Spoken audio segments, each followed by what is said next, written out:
Bismillahirrahmanirrahim. Assalamualaikum warahmatullahi wabarakatuh.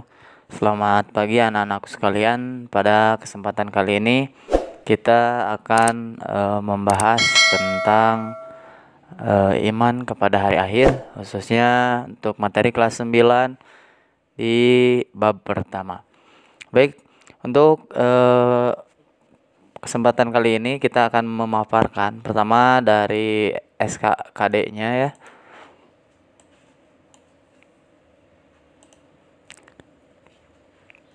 Nah, pengertian iman kepada hari akhir. Menurut bahasa, hari kiamat berarti hari kebangkitan atau hari kehancuran. Sedangkan menurut istilah, iman kepada hari kiamat ialah meyakini dengan sepenuh hati bahwa dunia ini akan hancur, binasa, dan berganti dengan kehidupan akhirat yang kekal dan abadi sebagai tempat pembalasan amal perbuatan manusia di dunia. Kemudian mempersiapkan bekal yang sebanyak-banyaknya untuk kebahagiaan hidup di akhirat tersebut.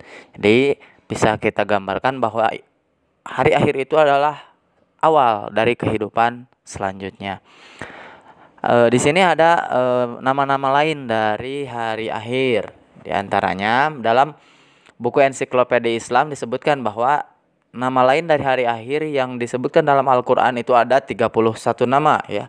Yang pertama Yaumul Qiyamah, yang kedua Yaumuddin, yang ketiga Yaumul Fat, yang keempat Yaumut Tolak, yang kelima Yaumul Jam'i, yang keenam Yaumul Khulud, 7 Yaumul Khuruj, 8 Yaumul Hasr, 9 Yaumul Fas, dan 10 Yaumut Taghabun. Kemudian dasar tentang datangnya hari akhir ini dalam sebuah dalil disebutkan yang artinya sebelumnya mohon maaf karena ayatnya di sini tidak tampil ya, yaitu dalam Quran surat Al-Hajj ayat 7, dan sesungguhnya hari kiamat itu pastilah datang, tak ada keraguan padanya, dan bahwasanya Allah membangkitkan semua orang di dalam kubur. Kemudian selanjutnya dalam Quran surat Thaha ayat 15 yang artinya sesungguhnya hari kiamat itu datang. Aku merahasiakan waktunya agar supaya tiap-tiap diri itu dibalas dengan apa yang ia usahakan. Kemudian kalau tadi berdasarkan dalil nakli, bahkan kalau dalil nakli yang lebih kita kenal adalah surat Al-Qari'ah, ada juga surat Al-Qiyamah dan lain-lain. Dalam surat Al-Qari'ah sendiri itu dijelaskan secara rinci bagaimana proses terjadinya hari kiamat. Sekarang dalil nakli, dalil akli atau yang berlandaskan kepada akal atau logika, yaitu semua yang ada di dunia ini lama-kelamaan pasti akan rusak, kemudian hancur dan binasa. Tidak terkecuali alam semesta ini lama-kelamaan pasti akan rusak, kemudian hancur dan binasa. Hancur dan binasanya alam semesta inilah yang kita kenal sebagai hari kiamat. Indikasi tentang kemungkinan rusaknya alam semesta berikut tata suryanya itu banyak sekali, diantaranya bocornya lapisan ozon, meningkatnya pemanasan global, pergantian musim yang tidak menentu, jatuhnya batu meteor di bumi, banyaknya gunung Merapi yang menjadi aktif kembali, dan lain sebagainya. Dengan demikian, menurut logika kita, kiamat pasti akan terjadi. Adapun kapan terjadinya, Allah Subhanahu wa taala yang tahu, sebagaimana yang ditegaskan dalam Quran surat Thaha ayat 15 di atas. Nah, sekarang macam-macam kiamat. Kalau kita lihat dari skema berikut, kiamat itu pada dasarnya dibagi menjadi dua, yaitu kiamat sugro dan kiamat kubro. Kemudian kiamat sugro artinya kiamat kecil, itu semua segala sesuatu kejadian yang ada atau bencana yang ada di dunia ini yang sudah terjadi. Misalnya rusaknya atau hancurnya bagian dari alam semesta. Ya, kemudian contohnya seperti apa?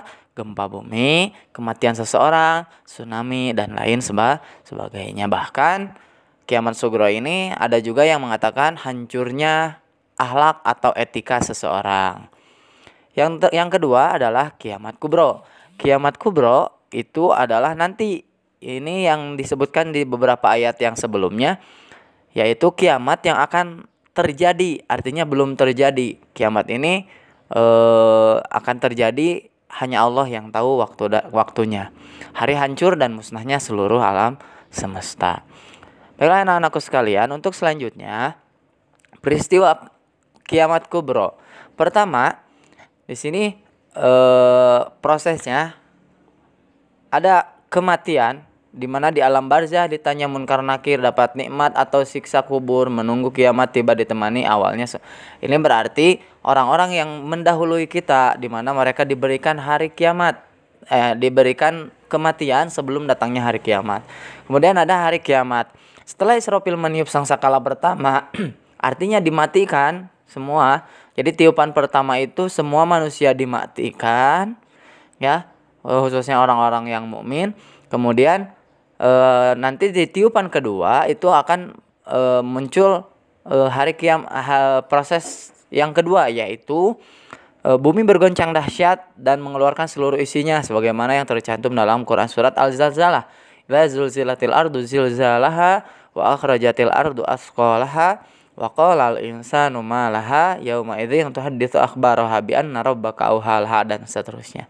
Gunung-gunung meletus mengeluarkan lava dan bagaikan bulu-bulu yang berhamburan, siap membakar mangsa, dan manusia lari ke sana kemari menyelamatkan diri tapi tidak bisa. Ini tercantum dalam Quran surat Al-Qari'ah. Kemudian tahapan selanjutnya adalah Yaumul Ba'ats, di mana hari ini adalah hari kebangkitan, yaitu pada tiupan yang ketiga, di mana manusia dan seluruhnya itu dibangkitkan kembali. Dunia yang hancur dan rata berubah menjadi alam akhirat. Nah, inilah pintu tadi. Jadi kiamat ini merupakan pintu, ya. Jadi muncul kehidupan berikutnya, yaitu Yaumul Ba'ats, hari kebangkitan. Pertama, dunia yang tadinya hancur itu kemudian berubah menjadi alam akhirat. Selanjutnya manusia dibangkitkan dari alam barzah dengan bentuk yang bermacam-macam sesuai perbuatannya.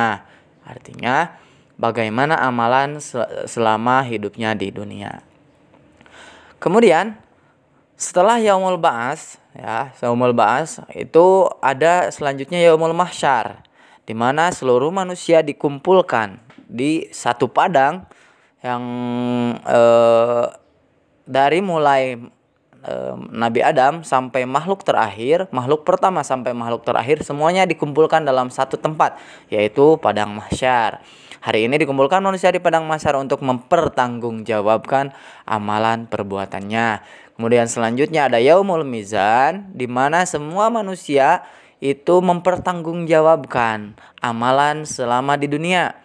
Mizan itu berarti timbangan. Jadi di mana hari itu ditimbangnya amal baik dan buruk manusia. Yang terakhir adalah Yaumus Sirat.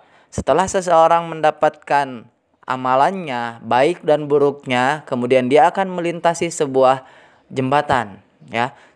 Maka di sini ada proses pembalasan amal manusia dimulai dari Siratal Mustaqim. Siratal Mustaqim artinya jembatan yang lurus, yaitu jembatan menuju surga yang wajib dilalui oleh setiap manusia.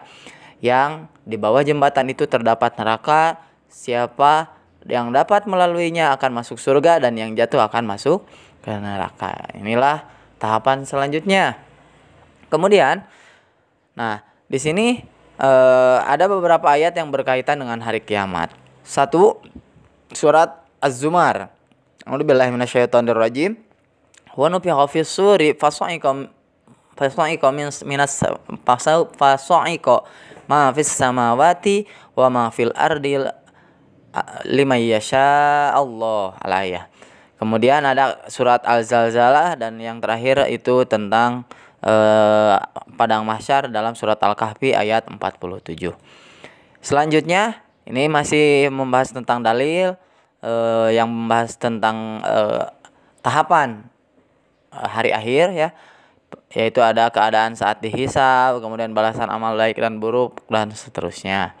Nah, sekarang kita masuk ke tanda-tanda kiamat kubro. Dalam beberapa keterangan itu ada beberapa yang menjelaskan bahwa diantaranya ada tanda-tanda yang lebih signifikan yang menunjukkan akan terjadinya kiamat kubro. Yang pertama, banyak wanita telah melahirkan tuannya. Maksudnya di sini adalah wanita-wanita yang berhubungan dengan majikannya sendiri, ya. Majikannya sendiri berarti kita sudah ketahui banyak yang terjadi hari ini. Kemudian banyak pengembala unta berlomba-lomba dalam meningkatkan bangunan. Lenyapnya ilmu pengetahuan lenyapnya ilmu pengetahuan dan meluasnya kebodohan. Kemudian selanjutnya banyaknya minuman homer dan perzinahan terjadi secara terang-terangan. Pendeknya waktu artinya orang merasakan betapa cepatnya waktu ini berjalan. Kemudian 6, berkurangnya amal, banyak terjadi gempa, munculnya berbagai fitnah, banyaknya pembunuhan, orang-orang sama bermegah-megahan dalam gedung-gedung yang menjulang tinggi. 8, amanah banyak disia-siakan. 9, banyak orang yang ingin mati dan lain-lain. 10, berperangnya orang muslim melawan orang Yahudi dan kemenangan orang-orang muslim atas mereka. Dari poin nomor 1 sampai nomor 9 ini semuanya sudah terjadi. Bahkan sudah banyak kita temui, ya. Baik itu melalui media sosial ataupun yang terjadi di lingkungan kita masing-masing. Hanya yang terakhir ini baru sebagian, yaitu berperangnya orang muslim melawan Yahudi. Hari ini di mana orang Yahudi menguasai, ya, atau orang non muslim itu lebih lebih signifikan dalam menguasai dunia sebelum nanti munculnya Imam Mahdi, di mana orang muslim akan mendapatkan kemenangan, yaitu disebut juga dengan Yaumul Fath. Kemudian selanjutnya ada juga tanda kiamat kubro itu yang pertama keluarnya Dajjal, kemudian turunnya Nabi Isa, kemudian Al-Quran tulisannya membumbung tinggi ke angkasa bagaikan suara tawan atau lebah. Artinya Al-Quran hanya tulisannya saja, tanpa dibaca, tanpa dipahami, dan tanpa diamalkan. Yang keempat, matahari terbit di sebelah barat dan terbenam di sebelah timur. 5, munculnya Yajuj dan Majuj.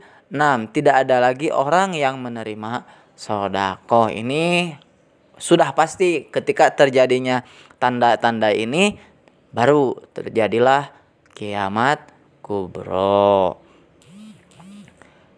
Kemudian dari pembahasan kita di atas kita dapat mengambil kesimpulan mengapa kita harus mempelajari iman kepada hari akhir. Di antaranya fungsinya adalah 1, ya, agar kita ini lebih mendekatkan diri kepada Allah Subhanahu wa taala.